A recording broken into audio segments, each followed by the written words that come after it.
Welcome, welcome. Toni here from Rawlicious. I've got Nathan Mulder back on, who did how many in total, like you've done now? Because it is a high amount of juicing. I always Over forget. 600 days. 600. That's fascinating. And your longest one's 120. 20. Yeah, 120 days of juice cleansing. So we've got some amazing questions that I asked my audience, and you've come back. It's an honor for you to come back on. So thank you so much, Nathan, to come back on and answer these questions. And just checking in. How you doing? How you feeling in Costa Rica? All good over there? I'm good. I'm good. Yeah. Yeah, Yeah, I'm doing just in good. the rainy season, he shared. So lots of Yeah, bugs. yeah. Kind of chilly. So it wasn't, wasn't long sleeves and everything. So Yeah, kind of. that's amazing. Even I don't, mind you, if it rains, it does rain a bit too much here and it can cool a little bit. But interesting, just a few degrees. Like I went to Hong Kong at 15 degrees and I was so freaking cold. I think anything below 25, Oh, I can't tolerate. uh, I went from Bali to Europe in January, and I went to Northern Europe. Like I went from like 35 Celsius, almost 100 Fahrenheit, to like negative Celsius, like freezing and snow and stuff. It was quite a shock. Quite a Yeah, shock. so I can't, I just don't think I just don't enjoy it anymore. I don't, unless, I think unless you can like visit it, it's nice. I wouldn't want to live yeah, in it, but like for a couple of weeks, I'm fine. yeah, yeah. You know? Oh, yeah, it's brutal for me. Okay, we got some amazing questions from our last interview, and regarding your cleanse or just generally your lifestyle. So Jacob has asked, has any of your clients had moles fall off or disappear from detoxing and healthy living? That's question one. There is a second question, but I'll ask that after. No, not that I've known of. I have people who had like stretch marks go away from pregnancy or birth. People who had like what do you call it in English? Like warts and stuff go away. Yeah. Like I have people who had like cysts and stuff go away, cysts in their ovaries, cysts in their abdomens, things like that. But not moles, no. Not that I know of. Mm. No. Yeah, I have had a few friends that have moles. Yeah, that I've gone, and even like pigment for me was pigmentation.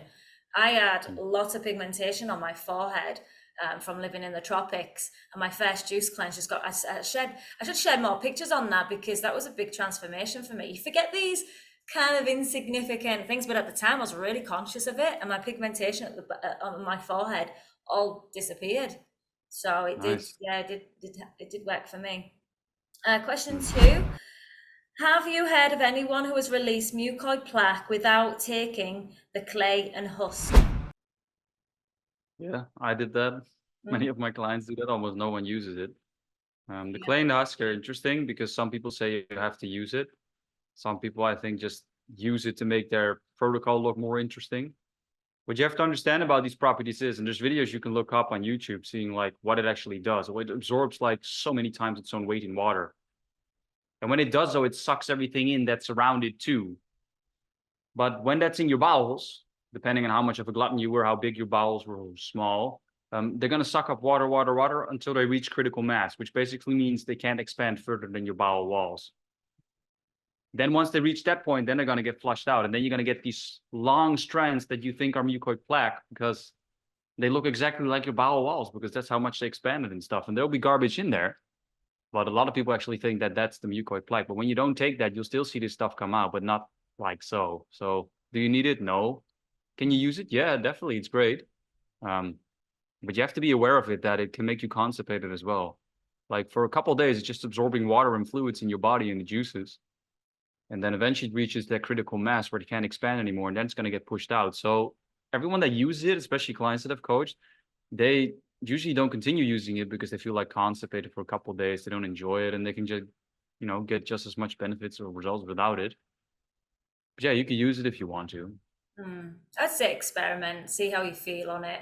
Yeah, some like you said, some swear by it. I mix it up a bit. I didn't on my last one, but I did on my last two. And I felt I felt good on it. I was fine. But everybody's different. I feel Good. experiment. Next question. Sally asked, what specific juices did he drink? just juice. There's not really any specific thing I did on my long one. Experiment with everything. But the main thing I can say here is just drink things you like. Drink things that contribute to whatever you have going on. So if you have arthritis or all kinds of stones and stuff, drink more things like pineapple or citrus, because bromelain in that will help break those things up. Drink enough veggie juice to get all your nutrients in. Drink the veggie juices you like. Mix them in with fruits because then they taste nice. Make sure you get your fats in every day because your gallbladder needs that. And it opens up the bile ducts so that actually this stuff can get moved out. And other than that, there's not much magic to it than drinking juice. There's certain recipes that can help with specific issues. But other than that, there's not much to it than drinking enough juice, volume of juice, calories, nutrients, and whatever you like. So in my first juice fest, I knew absolutely nothing. So I just drank, apple juice, stuff like that until I realized, hey, you can also juice watermelon. I didn't know. So then I started drinking that. And then I experimented with all the other stuff. And for me, the simpler, the better. The more complex juices you're going to make, it's going to cost more time. It's just, I would just keep it simple. And then every now and then you can make something special if you want to. But yeah. Yeah, I love your style because it is all about simplicity. Why are we overcomplicating it? I resonate more with that. Yeah. Practicality rules, right? Like idealism is great, but practicality sits behind the steering wheel, and you want to make things practical before you start making them ideal. So there you have to start.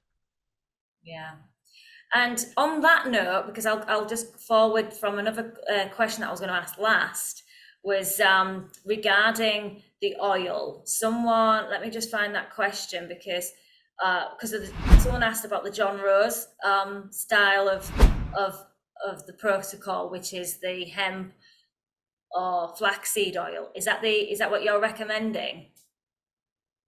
No, you can use Perea oil as well. The main thing is that you have to understand that your gallbladder needs to contract to release toxins. And it is basically a place where it collects toxins from the liver as well. And there's bile in there too that the liver also uses. You want to get rid of that stuff. So you need fatty acids to contract the gallbladder and open up the bile ducts and stuff like that. If you don't have that, you're going to get problems. Things start putrefying, you get calcification, you get like all these stones and stuff, especially if you have stones, you want to use this. So that's what we use it for. So again, practical. If you drink enough vegetable juices, you can get 10 grams, 15 grams of fat a day. But you want the omega-3 and 6, especially if you're a woman. For your hormonal household, you want the omega-6 as well.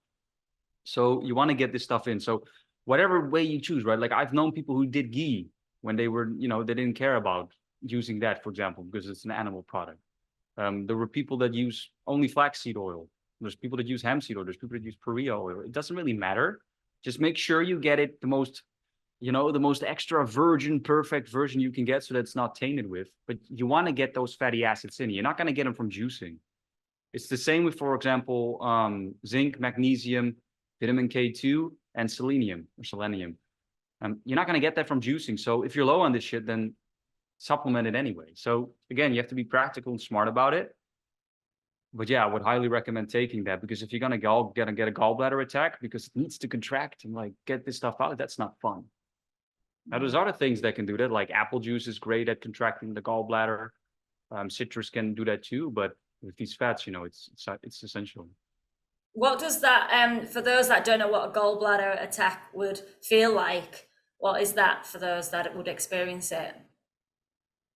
Well, there's a couple versions of it depending on the person. Basically, what starts happening is you start puking all the time. You can start puking up gall, bile. You can start getting like this stabbing pain and like these contraction pains, like feel like someone's basically sticking a needle in a bruise. You can get a really contracting feeling here. You don't want that. Yeah. So you want to make sure that you support that liver. Like a lot of people are really worried about like glutathione and supporting the liver and detoxifying and stuff and getting herbs and things. But they forget about the gallbladder, but that thing's literally, connected to it underneath. There's a duct that runs from that to the gallbladder. And then there's a duct that runs to the bile duct that goes straight to your colon. So you want to get the stuff out. And this is also, for example, if you do liver gallbladder flush, right? What's in there? Oil. Who knew? So, and then of course, there's other properties in there. Like, for example, some do salt, some do, for example, citrus in there, some do salt, like other things. So, you got to be really smart about this. And can you get away with it sometimes? Maybe. Do you want to take that risk and have that pain? Because I've had people contact me. I'm like, you got to go to the doctor, dude. I go to the hospital. You're pretty far down with this shit. Yeah.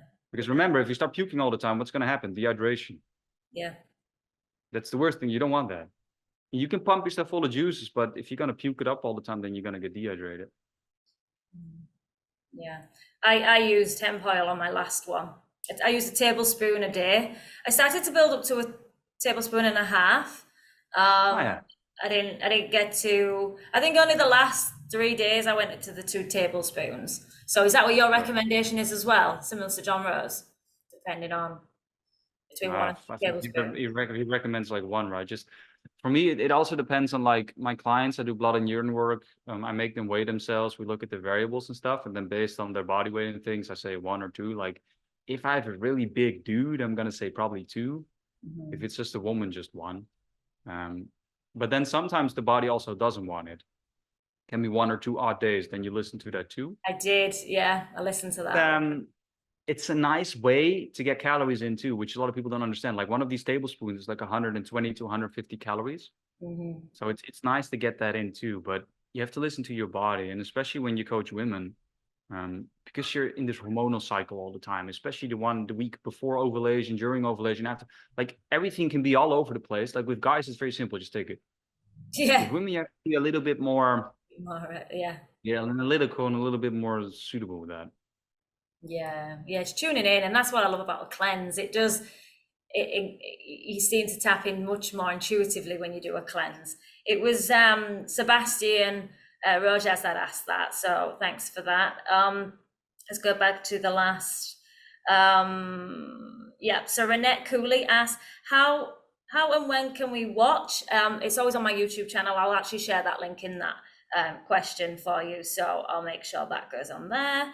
And then Halia Medina asks, where does one find the self-discipline for 120 days? Well, I've always been a disciplined person, so it wasn't that hard for me. And I came from food addiction and stuff, so for me it was either that hell or doing this. I was like, fine, I'll do this, it's great. But you have to understand, if you drink enough calories and nutrients, you're not really going to feel hunger or anything like that, for the most part. After like a week or so, usually less. So you're not really focused that much on eating anymore. So if you drink enough juice, and not like 4 liters of cucumber juice, which has almost no calories, but you drink calorically high juices and you pump yourself full of nutrients too, you get some supplements in if you need to, you take the oil, you're going to feel satisfied. So it's not going to take that much discipline. Like I have clients cooking entire meals for their families, they're totally fine. So that shouldn't be an issue. And then on the other side, you can use all kinds of tools and tricks, like, for example, writing out your goals, making vision boards, visualizing them, reminding yourself of this each day, recording a video of yourself or recording an audio that you can, have on speed dial, you can listen to if you need to. There's many ways you can do it, but yeah, if you make this fun and you make this holistically suitable to what you need, then it's not going to be this slugfest and no fun, And that's where a lot of people go wrong. Like they drink so little juice, they don't feel good, they're not getting everything in they need that they can. Yeah, then it's not going to be fun, And support, of course. And I'm not talking about paid programs, but literally just people that you can talk to who have done this or are doing this. It's also important. Yeah, and there's lots of ways to hold yourself accountable, like these communities, our YouTube channel. Yeah, your Facebook group. Yeah, and just having that, I feel like always being in it, like, and watching and seeing others on their journeys, just absorbing yourself into this information. And I interviewed Erwin, and he said the one thing, that number one that kept him on track was actually pooping in the sieve, so he could see what was coming out of him, in very detailed, taking pictures and anovas. And that, I would say that was what, I probably would have gone longer on this last one if I'd have done that. I started doing the first week, but then I didn't. And did you do that as well? Did you, I think I asked, I'm not sure if I asked you in the last interview. Did you monitor what was coming out of you? You actually interviewed Erwin, he's a friend of mine. Yes, I know, I spoke, yeah. I've twice now. I did the Q&A this week and interviewed. Oh, okay, I haven't seen it yet. Okay, cool. Yeah. Well, in my first one, I knew absolutely nothing, so I documented everything, like everything. Like, what am I putting in? What's coming out? How many times am I going? How does it smell? What does it look like? I didn't know. I didn't even know if any of this was true, Yeah. right? So I didn't know. So I documented everything. So yeah, I did. And I posted on YouTube too. You can see literally what came out of me. It's still there. Yeah. Still not deleted by YouTube. I don't know. The algorithm haven't picked it up or something. But Mm. yeah, I documented everything. And my clients don't have to go that far, for example. Like, they don't send me pictures because, I don't need to see that all the time. But they do analyze it because you want to know what's coming out. And a lot of people think I have nothing coming out. But if it's a bunch of muddy stuff, then I'm guaranteed there's shit in there. Yeah. So the importance of documenting this and seeing this is not only motivation and feeling great, but also tying those links. So if you're documenting what you're drinking and how you're feeling and how your body's responding, how you're mentally, how you're emotionally, and this shit comes out, and suddenly you start feeling all this stuff again, and another thing comes out, they're like, hey, wait a minute, there's a link. Yeah. Now I can start predicting things. And I can start influencing things because what did I do before? This, such and so. Okay, cool. Let me try that again. Oh, it works. Great. You know what? Let me manipulate that. Then you can start working with it. So it's also, again, a layer of information that you can use practically. And it is motivating, and it's crazy what came out of me. I don't watch my own videos per se, but I still remember sometimes like being absolutely flabbergasted. What the fuck that was inside of me? Yeah. How long? Why did it smell so bad? And then people say, oh, it's the juice, it's bacteria, yeah, whatever. Like, when you see that come out of you, you smell it, like it's horrible. Like in Mexico, I coached a guy, a friend of mine, who did the juice fest, and the entire house would smell like the shit that came out of him. Like, no way, that was what, the juice. Like, it's impossible. So that's crazy. It's a good thing to document, and it's a good strategy to use when people are on your back. Yeah. Like, people are trying to rain on your parade, poo-poo your parade, like try to get you. You can just say, oh, you want to see what comes out of me? My pictures. They'll Yeah. shut them up. And then if they don't, you can show it to him. I call this, photographic terror tactics. Like, if you show that to them, they will never bother you again. Yes. So Yeah. it's a good way to get people off your back too. I was just sharing with Erin about the mainstream as well. You're not really going to see a lot of this information out there. It's it's censored, and they want it to be censored. So actually, that's why. So if it's okay with you, send me over some of your pictures, and I'll put it on here. So I'll give a warning for those that don't want to see it, and you can skip it. But it's definitely worth seeing, because that's where you'll see the evidence and people sharing like this stuff's coming out of us. And it's not mucoid plaque, it's not fake. So it's good to see. Mucoid plaque is just one term, right? And people Yeah. think it's these foot long, 30 centimeter long. It's not all that came out of me. I had maybe one or so, maybe not even. I can't remember. It's in pieces. It doesn't have to But be I that. saw so many weird, wild, variable things in it. You can't just put it under one thing. Like, there was pebbles with grooves in it, diverticuli. There were things with holes in them, like a parasite went through them. There's strands. There's things that look just like you would think a bend out of shape colon would look, or a small intestine. And some of my clients have very little come out. Yeah. I remember I had a big dude, like over 2 meters tall. So over 6'3". And this guy had almost nothing come out. I still don't understand. And I had this tiny woman, 5'3" or something like that, 5'2". So that's like 150 centimeters. She had so much shit come out. So, it always depends on the person. Like, some people see less, some people see more. It depends on what's going on in their system. But then other people have bucket loads of like parasites, and others don't. So it's all variable. But there is stuff inside of you which could have been there for decades, could have been there for years, and it's filthy and it's nasty. And when it comes out, you feel horrible. When it's gone, you feel like $1 million. And then it's crazy what's in our bodies and what can collect there. But this again connects to the emotional side too, right? Like, you can feel all kinds of emotions when this stuff comes out. Now, I just have a theory that what you're feeling is what you were going through when you created it, and it's stored in your body. Yeah. So that's another component that we have to understand. It's not only physical. There's also a big, big load of emotional and trauma and things that are stored in your tissues and body too. So that will come out too. Yeah. All of this is residuals there, still there, lingering, and it's get it out. Yeah. Those releases, that's what I feel like. People get panic when they're starting to get these heavy detox, and if you just trust and relax, and once that release has happened, yeah, it's like a new version of yourself. And those layers keep shedding. Yeah, it's way more than just the physical. For me, it's always emotional releases. lots of It is. crying. When I, Yeah. especially when I was releasing, I was like, and it just felt so good, and I was just laughing because I knew I knew this is what it was, and it just felt. I didn't Yeah. initially understand it, but once you start to learn and see others, and then you know that this process is normal, and just trust it. Once you've released, Yeah. it's a happy Yeah. feeling, lighter.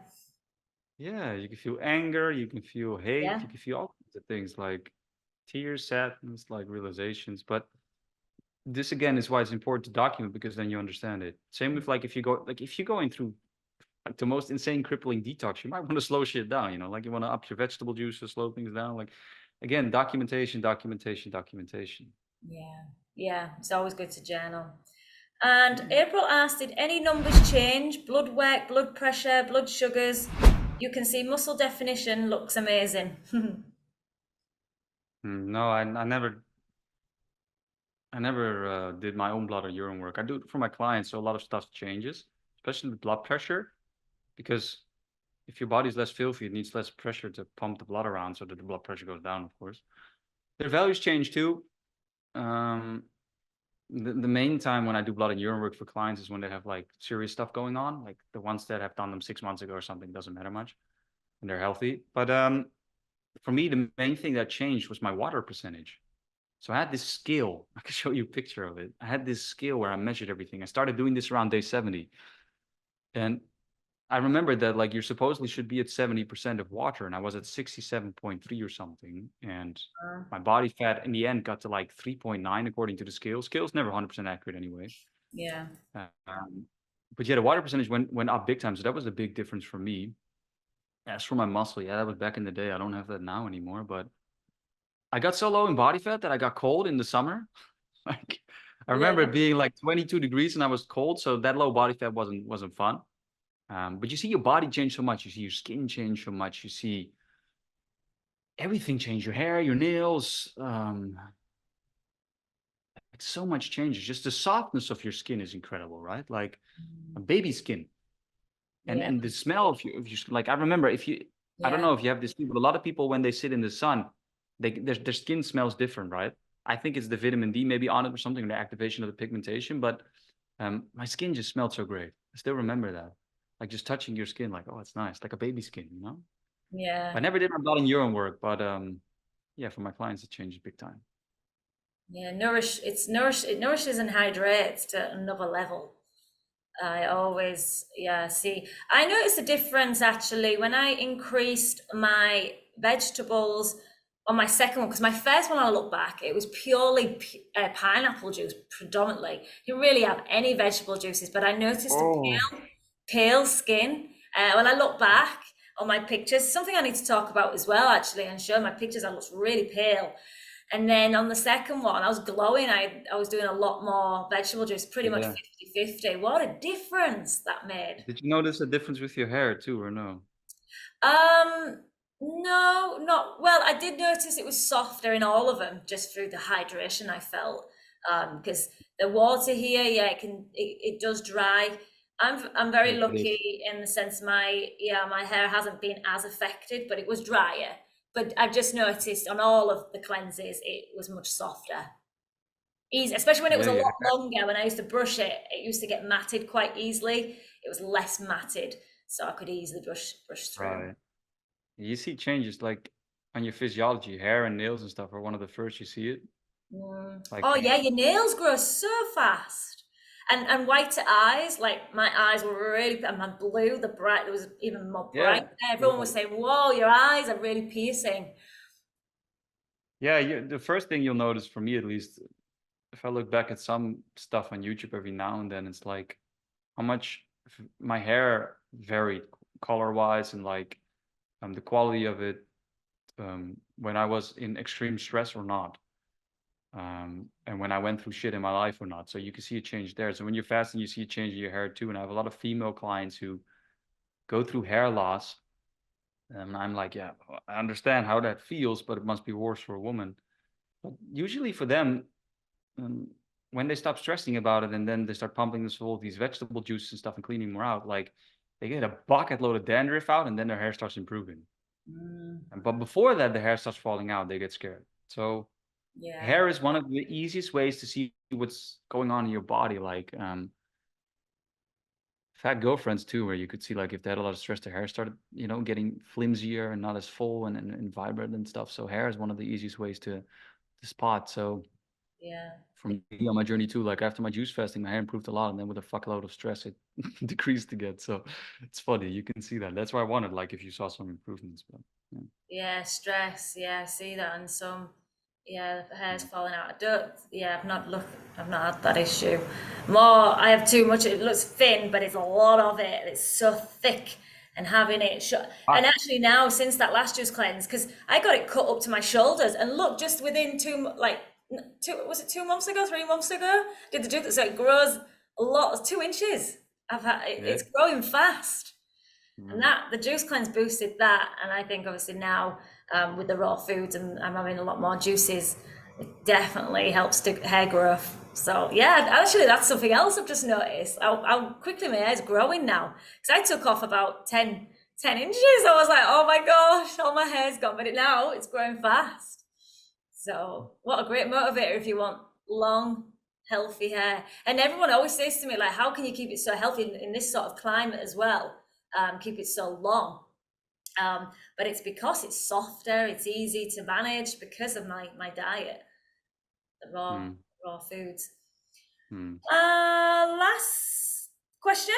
Oh no, Sebastian already asked that one. So that was if you could have my insight into the oil. So yeah, with that's the questions. Amazing. So thank you all for asking. The general always that you get is obviously what do you drink, and you're on the mission of drink whatever you feel is comfortable. Did you feel like the watermelon, any of like you focus more like the watery fruits, or is it just whatever you enjoy? You don't really push too much because I focus on astringent, so like the pineapples really help me pull. And I have noticed and done some experiments when I was on the watermelon. Didn't feel so good. I think I shared with you last time. Didn't feel so good on the watermelon. I'm eating whole watermelon now, and it's totally fine for me. Eat slower. Someone did say there's an enzyme that I might be lacking in breaking down watermelon. I can't remember the name of it. Do you know much about the enzyme that's why I'm No. getting these? Yeah, I was looking into it, and it's supposedly. I'm curious. I'm going to go and get a test done just to see if there's some truth to it, and experiment see if it's because of this. I lack this enzyme. But I've Mm. never heard of that before because I just thought, well, there's just times in your life where some things just don't quite agree. But I love watermelon. I don't know. Yeah, but yeah, you recommend any juices? Sure, yeah. There's no place for dogmaticness in Hmm. using. There's no place for restriction either. Um, I love that it's re- abundance as well, not limiting yourself to less. I have some oh yeah, clients you gotta having not enough calorie, like not enough juices, like drinking 1-2 liters. What the heck is that? No, Yeah, it's I know. saving. You gotta realize that fasting in a way is already sort of restrictive, right? Yeah, Like you're not eating, so that you're not suppresses eating. you everything. You're gonna be socially different. You're not gonna be included in things. You're gonna have things going on in your body, like you have to prepare all this. That's already a load. If you're then gonna be, I can only drink this and only this one and that. Mhm. Whoever the fuck wants to do that? I won't want to do that. No way. So you want Mhm. to drink things that are nice and that you enjoy and that you keep drinking. So if that's watermelon, great, drink it. But you want to incorporate other things because you're not going to get everything you need from that. Mhm. Yeah. So you want to get vegetable juices in, you can make that tasty. I mean, you can make recipes taste like pizza. I've made them. You put a couple of, you soak some sun-dried tomatoes in there. It tastes almost like pizza. You can make any kind of salad type of savory juice. You can make anything, but you got to make sure that you get everything in. So this is why I do a trial run with my clients. And this is what I did too. Like, I'm like, okay, first 2 weeks, we're going to figure everything out in your plan. But the first thing that we're going to do is, okay, what do you like drinking? Well, this, such and so. Cool. Let's start mixing things, see what you like. Great. This, such and so. Cool. Okay, what's that calorically? This amount of this much if I drink this much of it. Great. Now nutrients. What can we mix in with that to get nutrients? So vegetable juices, because pure green juices, you got to have some iron taste buds to get through that. So you want to mix things in so they taste nice. So you can drink anything you want, but at first test it so that you see how you respond to it. For example, you have the thing with watermelon juice, right? Let's say somebody makes 5-6 liters of that and then they start drinking that and they're like, oh, I can't handle it. Fuck, shit. What do I do now? But you needed to know that before. So you test it. Yeah. And then at the same time, you drink things you like, and then you make sure you get everything you need. So only lemon ginger blast, throw that out of the window. Only watermelon juice, throw that out of the window. Like, what works for you and your body? What's available in your area? What's good quality or not? What can you afford? How can you structure that in your day? What does your body tolerate? And then we go from there. Yeah. So there is no one thing I can say like drink this or drink that. Yeah, you want to drink fruit juices. And yeah, you want to have astringent components in there, but you got to really try not to have them. Like you can put a lemon in everything, it becomes astringent, right? You could put a pineapple in there. You can get some watermelon in there, but you got to be balanced too. We can't just go detox, balls. Like you're gonna burn yourself out. It's not going to be nice. So again, balance and practicality. Yeah. What would you say is the number one reason that gets people successful on this Juice cleanse? fast or light? There's never just there ain't just one, but if you could highlight one key element to help someone be successful, what would it be? With the juice fast, you mean? Yeah.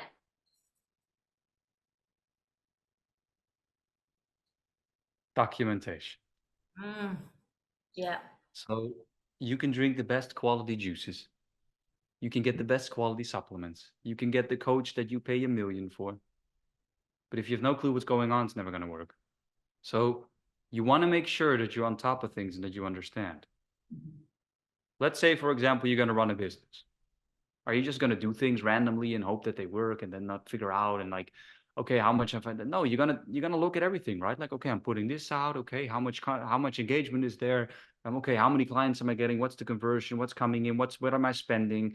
How is this going? What should I invest? Like, you're gonna analyze this stuff, right? If you're gonna, for example, do a road trip, you're gonna do probably the same thing, right? Okay, I'm gonna go here and here and here. It's about this many miles. I need to, get some gas. I need food. I need this. You prepare. Same thing with juicing. Yeah. Like, see it like this, right? Let's say you have a military operation that's going to be in every single detail, it's going to be prepared. And then they have backup plans for everything, hopefully, otherwise it's a horrible military.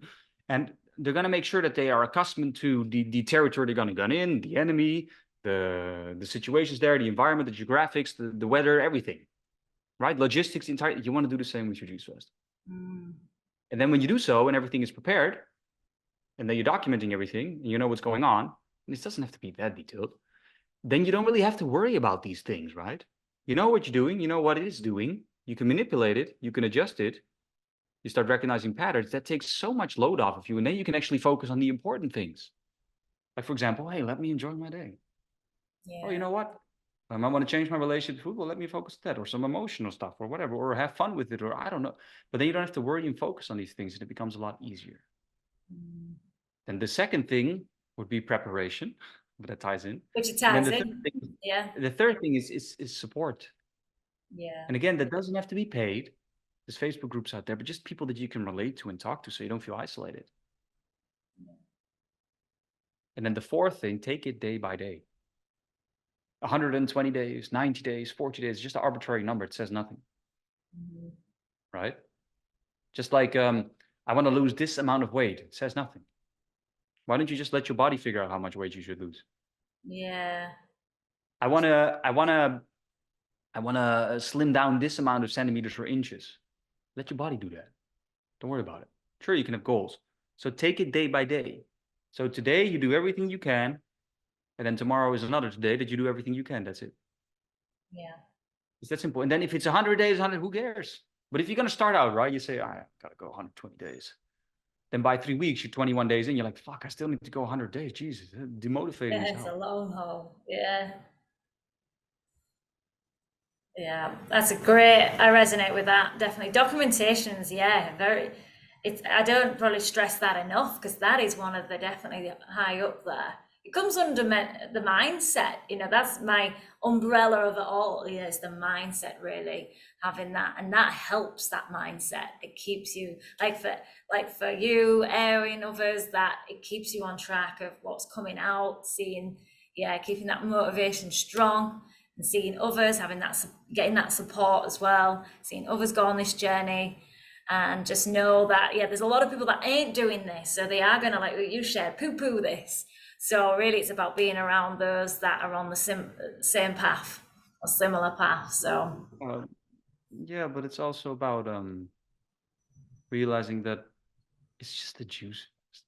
Right? You're not gonna save the world with this. You're not gonna solve your life with this, but it is gonna be a big beneficial thing, and it's something you do temporary. That's it. So if you think this is gonna change everything in your life, it's not. And you're gonna get disappointed. You're setting yourself up for disappointment. yeah, Is it gonna clean out your body? Yeah. Are you gonna get revelations? Yeah. Is it gonna rehydrate it? Yeah. Are you going to lose weight? Probably. Are you gonna get emotional detox? Yeah. Are you gonna change your relationship to food? Hopefully. But after that, you're gonna go back to life. So be realistic too, right? And ideally, set a goal and then drop expectations and see how it all develops. And when be you were very saying those mindful. key things, then I'm going to envision, I'm going to put all these pop-ups. I mean, that was quite inspiring. But do keep in mind that what support are you getting? What type of people you have to resonate with it? Yeah, You also have to be very, this is again, I worry about is the dogmatic aspect of this detox community where it's restrictive. It's one way, my way, the highway, the one truth, one way. You have to be very careful with this. There's nothing wrong with these people. They're great people. But you have to understand that you have to find your way, what works for you. And they'll be bashed into any kind of weird practical thing or weird practice or any type of like restrictive way of doing things, or this is the only way to do this. As soon as you hear this is the only way to do it, run. yeah, Run to the hills. Like, don't go there. You don't want that. You want something that works for you.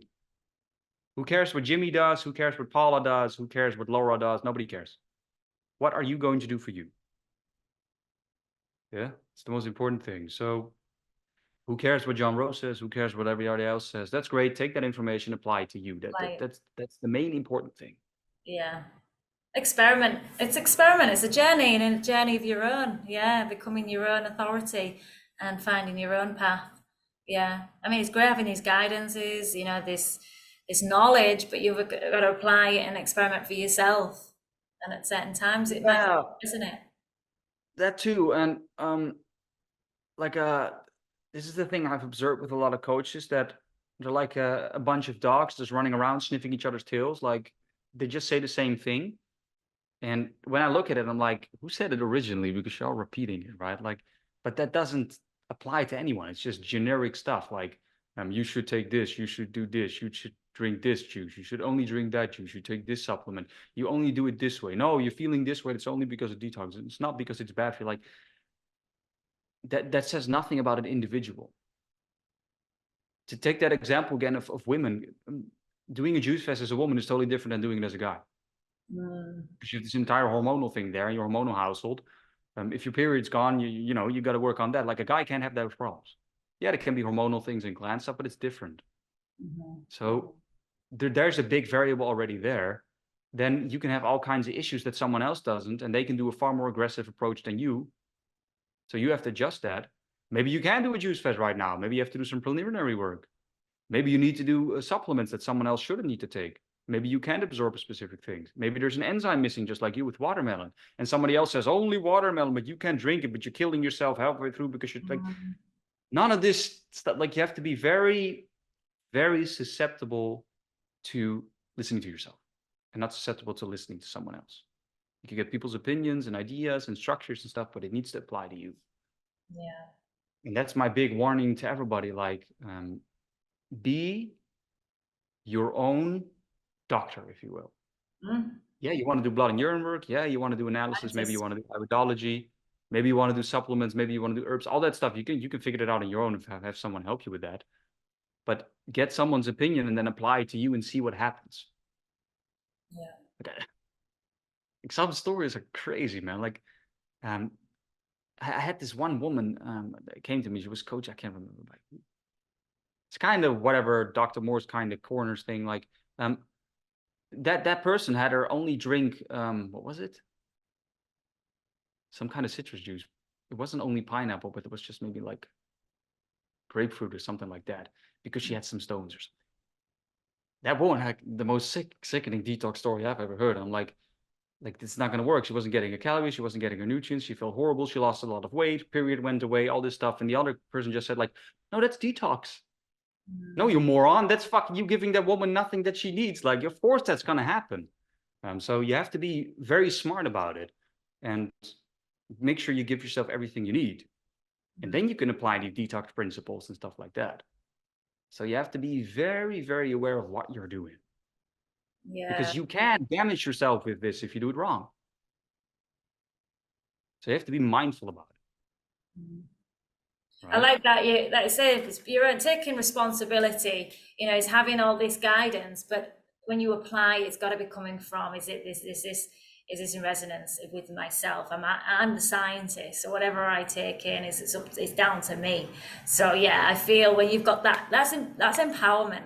I'd rather go on that than just blindly going for whatever. But yeah, there is obviously there's truth in a lot of what people share because they've seen it work in others, but you can only be the one that does it. Your body's different to everyone else, so you have so much, you're past everything, all your experiences are different.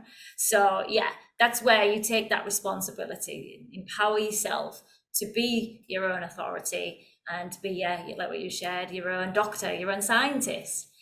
Once you've nailed that, I feel that's where you can then discern from what you're taking in and see what's in resonance. I love that. Yeah, that's it. Got to be your own inspector. Yeah. Thank you so much, Nathan. Where can everyone find you for those that want more wisdom nuggets? YouTube, Instagram. That's about it. Yeah, I'll put them on the screen, also in the description box as well. And we always end with the be, feel, stay, Rawlicious after 3. Erwin did it with me, everyone does it with me, and you did amazing. I'm actually gonna blow yours up. This is fun. And it's catchy. So after 3, 1, 2, 3, be Rawlicious. Feel, stay. Feel, stay Rawlicious. Thank you so much, Nathan. Amazing. Appreciate you. Thank you for coming back on. Have a wonderful evening.